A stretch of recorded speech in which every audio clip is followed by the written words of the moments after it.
back to the Friendly Fox. Today I'm going to make some very simple hair bows, and I'm going to do a mommy and me. So you can do them out of a satin. This is a beautiful satin to make hair bows out of, or you can do it out of a fabric that would also work. The beauty of making this project is I'm going to be using some scraps that I had left over from another project, just little bits. I have a basket where I keep little pieces like this, and so I'm going to be using a small piece of fabric to do that. So let's get creative. So this is a very simple project to make. Both pieces, both this piece here and this piece here, are from the one pattern piece. So by the time you do this little piece here, it's 2 pattern pieces. It's so simple.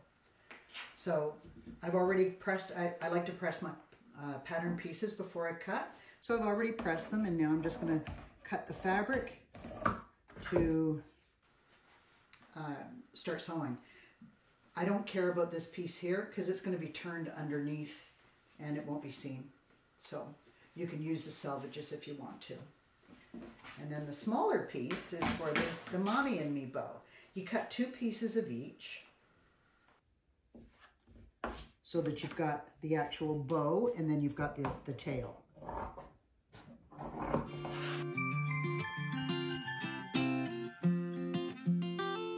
So I mentioned that there are only 2 pattern pieces to this. The pattern piece for the bow for the adult, centimeters, it's 15 by 40.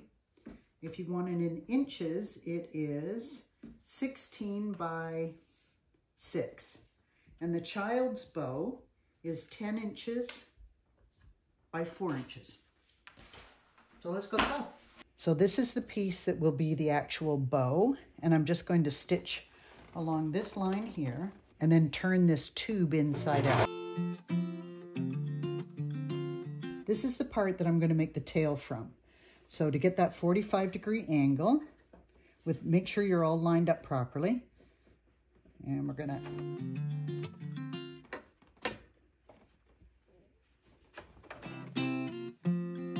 right in the center, I'm going to leave the opening for the turn because it's going to be hidden anyway.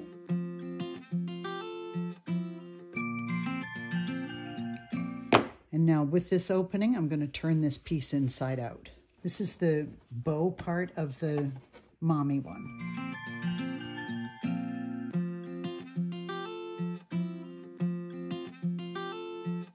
And this piece is the tail part of the bow.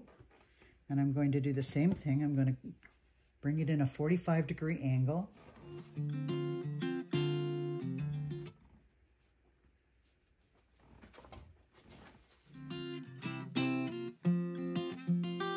Leave the opening for the turn. When you get to this point, to make sure you get the 45-degree angle, with your needles down, lift the presser foot and just turn this up like that, and then you'll know it's time to make the turn to do the 45-degree angle.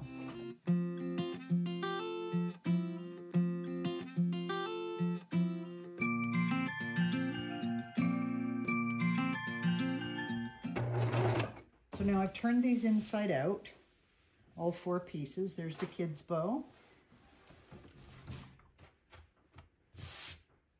I don't want to press this one too much because when I turn it in like this, I don't want these to be too flat. So that's what it's going to look like. And then I'm going to put that center piece on there. So I'll just press all these pieces out. You could take a minute and top stitch that opening where you turned it if you want to. But again, that's going to be pinched inside the bow, so you'll never see it. If you want to take the time to do it, you can, and if you don't, that's fine as well.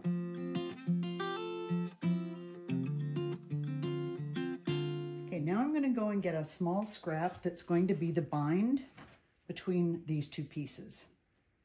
I'll show you on a finished one.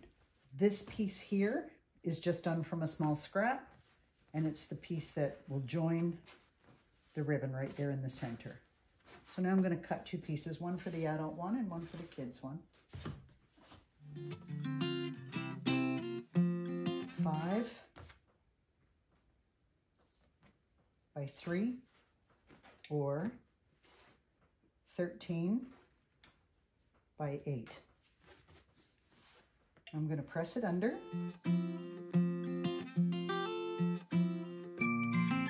And on the back of this, I'm going to press one side under like that. Just one side. Because we're going to do some hand stitching now. To make the one for the adult one, I want it to be a little bit wider, so I'm not going to tuck quite as much under. So you can see that this one, because I'm using it for the adult band, is a little bit wider. And again, I'm going to turn under one side of it, not the other. Now we're going to do some hand stitching. So there's the tail for the ribbon, and I'm going to fold it here just to give it the less bulk to go behind the bow. And then that's what it's going to look like when the bow is attached. So that gets pinned there.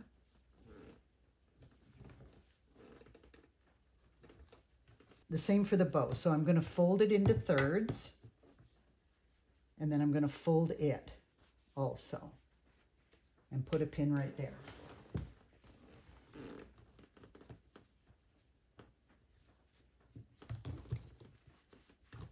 And now the piece that's going to join the two together, I've turned that end under. So on the back side, I'm going to come over with the raw edge, and then I'm going to go over with the finished edge so that I can stitch to that. And I'm going to leave this a little open so that it's not squeezed tight on the ribbon. So this is a blind stitch. You come in here and grab a little bit of fabric. You come in here and grab a little bit of fabric. You just draw these two lines together.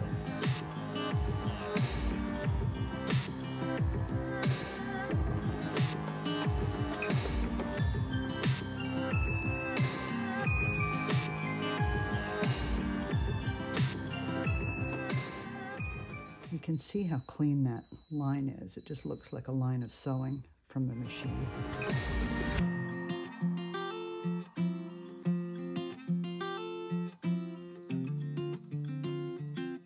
To finish this off, just put a couple of stitches in the back to hold everything together. Don't come all the way down to the end.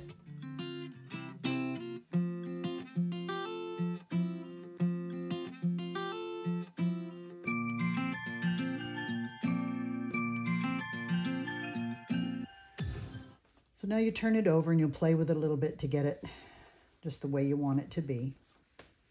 Then you can either wear it like that, just fasten the clip on the back and wear it that way. Or if you want it to have a more whimsical look, you can fit this in through here.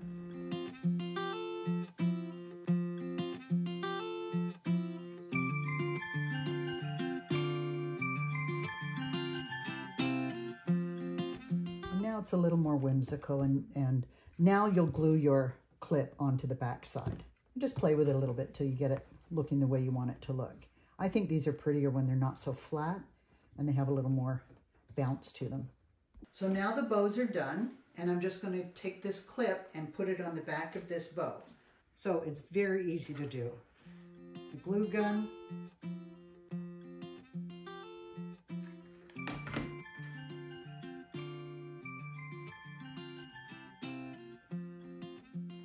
And there you go. And we're all ready to go try them on. Thanks for joining me.